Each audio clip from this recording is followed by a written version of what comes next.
세상에서 가장 놀라운 이야기. 사부, 부, 록, 편. 주의 손가락으로 만드신 주의 하늘과 주께서 베풀어 두신 달과 별들을 내가 보오니 사람이 무엇이기에 주께서 그를 생각하시며 인자가 무엇이기에 주께서 그를 돌보시나이까. 시편 8편 3절에서 4절 말씀. 총 3부작의 이 책자를 통해 여러분은 어떤 생각을 하게 되셨나요? 이 우주의 모든 별과 행성들이 의미 없이 만들어진 것이 없다는 생각이 드셨을 것입니다. 맞습니다. 모두 목적이 있으셨고 하나하나가 의미가 다 있는 것입니다.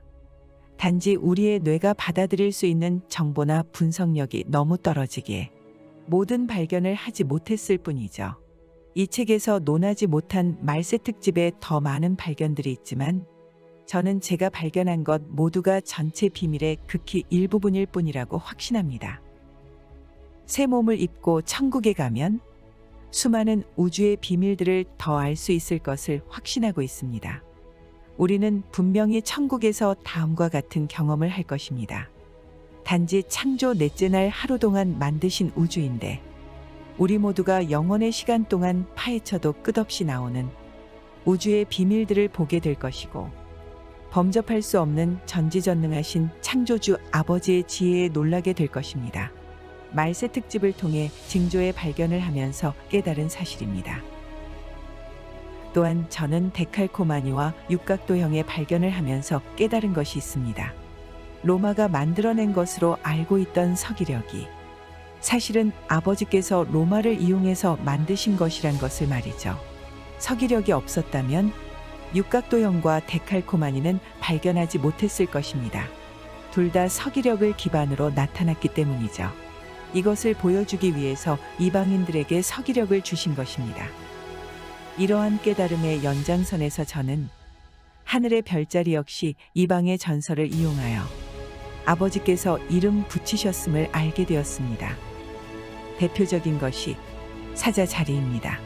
부록의 주인공은 메시아의 대역배우 목성과 유다지파의 사자를 뜻하는 별자리, 사자자리입니다. 첫째, 예수님의 생애. 예수님의 생애는 33년 반입니다. 약 12년의 공전 주기를 가진 목성은 처녀자리의 뱃속에서 나온 직후로부터 정확히 33년째와 34년째에는 반드시 유다지파의 사자자리에 도착합니다. 인류 역사 6천년 내에 단 한 번도 예외가 없이 같은 자리입니다. 유대 지파의 사자 다윗의 뿌리가 이겼으니 그 두루마리와 그 7인을 떼시리라. 요한계시록 5장 5절 말씀. 그분의 일생 33년 6개월. 둘째, 왕의 대관식. 2017년 9월 23일 하늘에 나타난 계시록 12장의 장면. 이때 목성이 여자의 뱃속에서 출산된 정확한 시점은 2017년 9월 7일경입니다.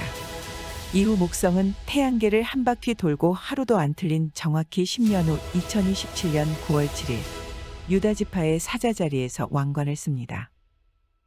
저는 이 징조를 대관식 징조라고 부릅니다. 이 왕관의 형상을 만든 주인공을 보여드리겠습니다.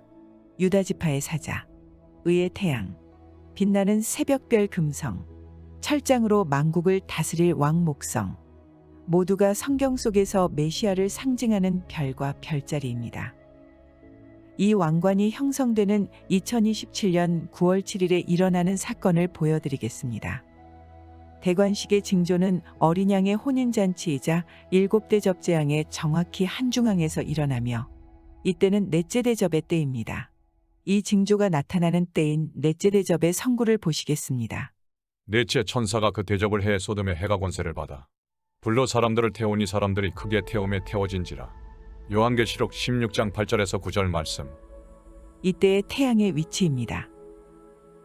메시아께서는 자신의 백성 이스라엘로부터 왕으로서 영접을 못 받고 그들에게 죽임을 당하셨습니다. 이후 2000년간 하늘에서 우리를 위한 중보를 하시는데 집중하셨고 여전히 아직 왕관을 못 쓰신 상태입니다. 왕은 백성들이 있어야 왕입니다. 지난 역사 6천년의 모든 천국의 백성이 모여 영접을 할 때 비로소 왕으로서 왕관을 쓰시는 것이죠. 저는 저때가 천국의 모든 백성 앞에서 비로소 메시아의 대관식이 열리는 시점이라고 추측하고 있습니다. 7대 접의 때, 즉 어린 양의 혼인잔치에서 비로소 왕이 되신다는 사실은 두 증인의 부활 승천 직후 하늘에서 들려오는 큰 음성이 증명하고 있습니다.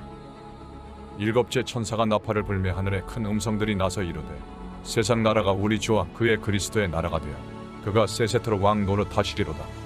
요한계시록 11장 15절 두 증인 승천 직후의 장면. 허다한 무리의 음성과도 같고 많은 물소리와도 같고 큰 우레소리와도 같은 소리로 이르되 할렐루야, 주 우리 하나님 곧 전능하신 이가 통치하시도다. 계시록 19장 6절 어린 양의 혼인잔치의 장면. 일부의 벤 다이어그램을 보신 분들은 이 목소리의 주인공이 어린 양의 혼인잔치에 참석한 신부들임을 알 수 있을 것입니다. 계시록에 나오는 거의 모든 큰 음성들은 하나님의 비밀, 즉 신부들의 목소리입니다. 셋째, 십자가의 하늘. 저의 추론이었던 AD 27년의 십자가 사건은 육각도형이 증명을 해주었습니다.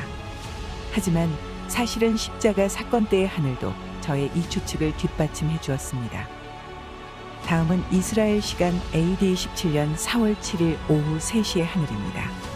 하늘을 향해 다 이루었다라고 외치신 바로 그 순간의 하늘입니다. 사탄의 황소 자리는 화성과 토성, 메시아의 양의 자리는 의의 태양. 이 팽팽한 긴장감이 있는 별자리의 상황은 십자가의 날 이후 다음과 같이 진행됩니다. 화성은 태양에 의해 쫓겨나고 토성은 금성에 의해 쫓겨납니다. 위의 장면은 AD 17년 5월 20일의 하늘의 모습입니다. 저 날은 예수님의 승천일입니다. 넷째, 임마누엘. AD 27년 4월 7일이 십자가의 날이라는 확신이 생기자 저는 예수님의 탄생년을 추적하기 시작했습니다. 일단 성경의 기록을 토대로 33년 6개월을 거슬러 올라가 보니 B18년이 나타났습니다. 아래는 그때 만들어 본 도표입니다. 십자가의 날로부터 만 33년 6개월 전은 B18년 9월이고 그 달에는 장막절이 있었습니다. 그때의 하늘을 조사했습니다. 그리고 또 다시 대관식 징조가 나타났습니다. 우측 그림의 모습은 목성에서 바라본 그의 장막절의 지구입니다. 임마누엘은 하나님이 지구로 오셔서 우리와 함께 계시다. 대관식의 징조가 나타난 B18년의 장막절로부터 AD 27년 십자가의 날 6월절까지의 기간이 정확히 만 33년 6개월. 이 모든 증거를 토대로 말세 특집에서는 예수님의 탄생일을 B18년 9월 18일 장막절로 추측하고 있습니다. 그리고 탄생년에도 튀어나온 육각도형. 다섯 번째, 메시아의 달력. 일부에서 말씀드렸듯이 육각도형이 나타난 천지창조의 해, 십자가의 해, 재림의 해, 그리고 바로 앞에 언급한 탄생의 해 모두 서기력 달력이 똑같습니다. 그래서 저는 이 달력을 메시아의 달력이라고 이름 붙였습니다. 이 달력은 지난 6천년간 다음 패턴의 해의 간격으로 나타났습니다. 메시아 달력의 패턴 11, 6, 5, 6. 이것을 히브리어의 알파벳 순서인 숫자 값으로 변환시켜 봤습니다. 11은 카프, 이며 손바닥을 의미, 6은 바브, 이며 못을 의미, 5는 해, 이며 보라를 의미, 6은 바브, 이며 못을 의미, 11, 6, 5, 6. 손바닥에 못을, 보라, 못을, 11, 6, 5, 6. 메시아의 출현의 해마다 똑같이 나타난 메시아 달력은 지난 6천년의 세월 동안 계속 외쳐왔습니다. 손바닥에 못을 보라 못을. 말씀드렸듯이 앞에 발견들 역시 말세 특집 발견의 일부일 뿐입니다. 성경의 저자님이 우주의 창조자라는 명확한 증거에 대해 더 알고 싶으신 분은 네이버 카페 예수님을 기다리는 빌라델비아 신부들로 오셔서 말세 특집 시리즈 카테고리로 찾아오세요. 많이 놀라실 것입니다. 주님을 기다리는 신부들의 모임에 당신을 초대합니다. 오셔서 곧 오실 주님을 같이 기다립시다. 예수께서 이르시되 내가 곧 길이요 진리요 생명이니 나로 말미암지 않고는 아버지께로 올 자가 없느니라. 세상에서 가장 놀라운 이야기 마칩니다.